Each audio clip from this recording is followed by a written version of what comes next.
Welcome to my channel limitless Anu. कैसे हैं आप? उम्मीद करती हूँ कि आप सभी अच्छे होंगे। सभी को सविनय जय भीम।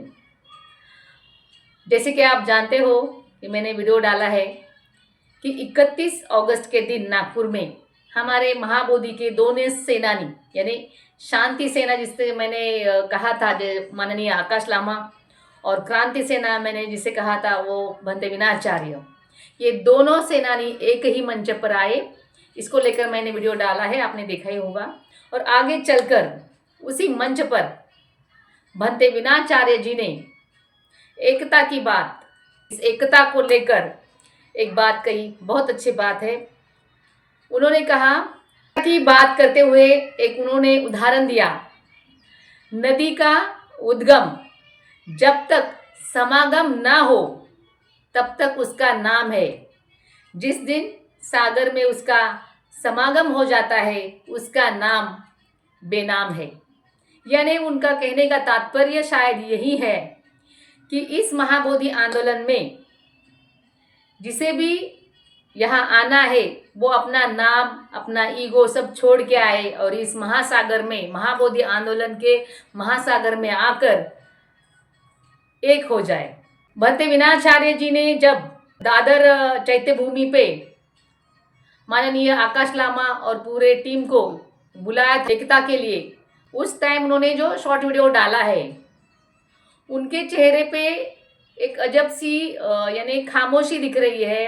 नाराजगी हो या कुछ अलग ही भाव है, लेकिन आज इस मंच पर उनके चेहरे पे इतनी खुशी थी, इतनी खुशी थी, जैसे कि समझो लामा जी हमेशा बोलते हैं मुदिता, वो हर्ष, एकीचे बळ जिसे मराठी में बोलते हैं, यूनिटी की ताकत क्या होती है, उसकी ऊर्जा उनके चेहरे पे दिख रही थी। उन्होंने अपने उपासकों को और मंच पर आदरणीय गुरुजन और भिक्षु संघ, इनको सभी को संबोधित करते हुए अपनी ये बात रखी कि जो भी बातें हुई, जैसे भी जो भी हुआ, वो सब छोड़कर महाबोधि आंदोलन के लिए और एकता के लिए, सामाजिक एकता के लिए और बीटी एक्ट ये लड़ा यशस्वी होने के लिए, यानी एकता में आने के लिए तैयार है। उनका जो भी मत रहेगा वो सब त्याग कर वो इस आंदोलन में खुद को झोंक दे रहे। और जनता को भी उन्होंने यही आह्वान किया, क्या आप इस आंदोलन में एकता में आओगे? क्या आपको मोती बनना है या माला? एक मोती होता है तो उसकी अलग मूल्य होता है, उसका अलग पहचान होती है, लेकिन वही मोतियों की जब माला बनती है तो वो माला में परिवर्तित हो जाते हैं। तो क्या आपको माला में परिवर्तन होना है या मोती रहना है? ऐसा खड़ा सवाल भी उन्होंने समस्त उपासकों को किया। साथ ही ये सवाल उन आंदोलनकारियों को है जो अपना महाबोधि का आंदोलन कुछ और ढंग से या कुछ और तरीके से चला रहे हैं, उनको भी इस सागर में आने का इनविटेशन है। और सागर में आने के बाद खुद का नाम भी भूलना है, ये भी उन्होंने इसमें जताया।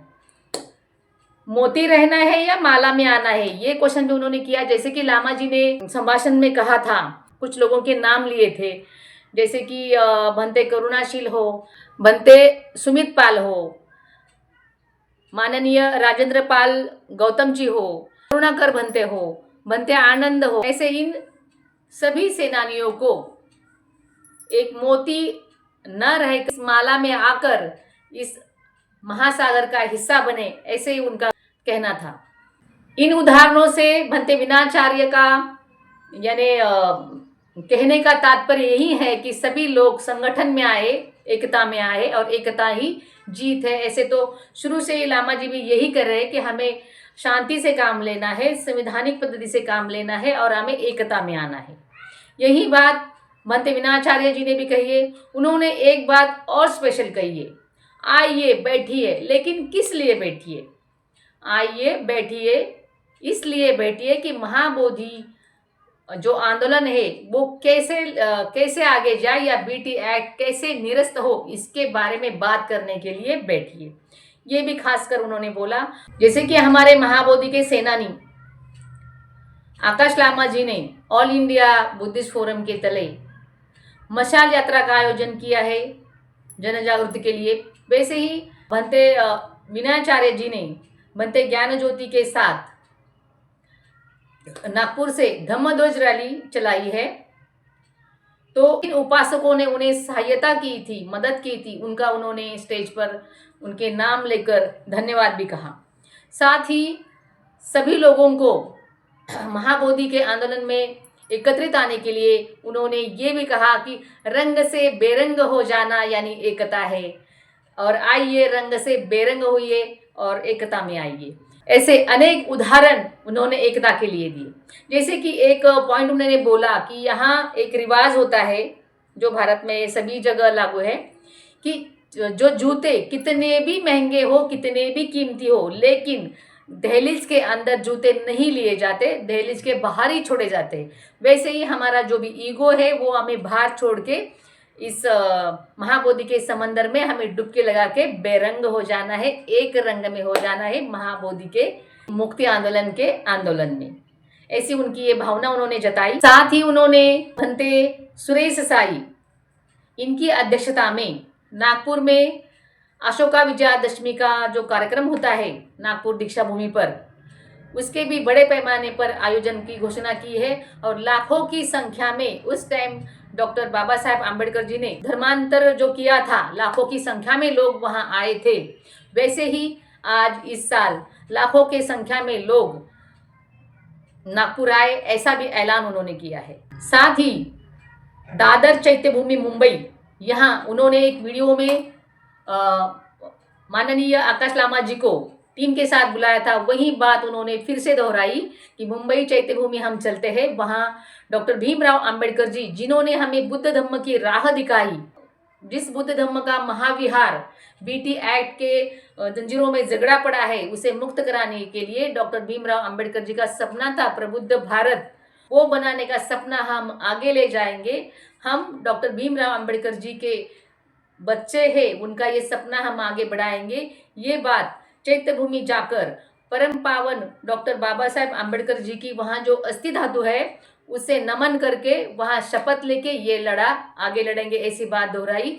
इसी बात पर लामा जी ने भंते विनाचार्य उनको बीच में ही टोक कर रुका कर आगे बोल दिया कि कल मेरी रिटर्न फ्लाइट थी सवेरे 7 बजे, लेकिन मैंने कमेटी के साथ मैनेज करके वो रद्द करी है और मैं आपके साथ चैत्यभूमि आ रहा हूँ। ये ऐलान उसी मंच पे किया।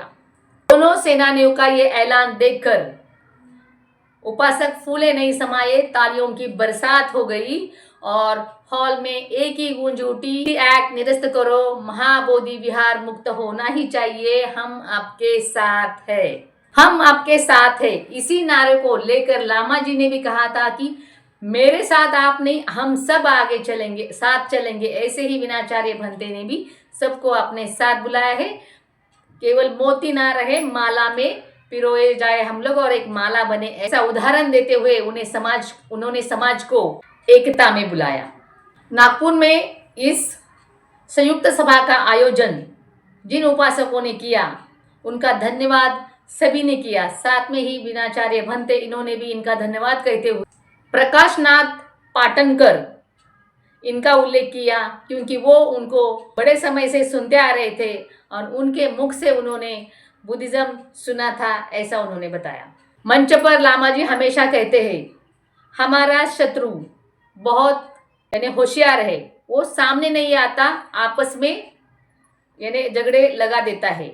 और इस मंच पर उन्होंने कहा जितना तोड़ोगे उतना जुड़ेंगे, जितना तोड़ोगे उतना जुड़ेंगे। और ये ललकार और ये एकता देखकर प्रशासन के छक्के छुड़ गए होंगे। एकता में आने की बात कहते हुए भंते विनाचार्य जी ने ये भी कहा कि चैत्यभूमि ने आकाश लामा जी और विनाचार्य जी दोनों आ रहे और वहां से आगे के जो भी नियोजन होगा, कार्यक्रम होगी, वो जनता तय करेगी, ऐसा आह्वान उन्होंने उस टाइम किया। जनता को महत्व दिया, जिसका हमें था इंतजार, जिसके लिए मन था बेकरार, वो घड़ी आ गई। हमारे सेनानी एक ही मंच पर एक साथ आगे कुछ करने के लिए तैयार है। इस मंच पर भंते विनाचार्य इन्होंने भंते डॉक्टर चंद्रकीर्ति उनके श्रामणेर दीक्षा के गुरु है, ये कहकर अपने गुरु को सम्मानित किया।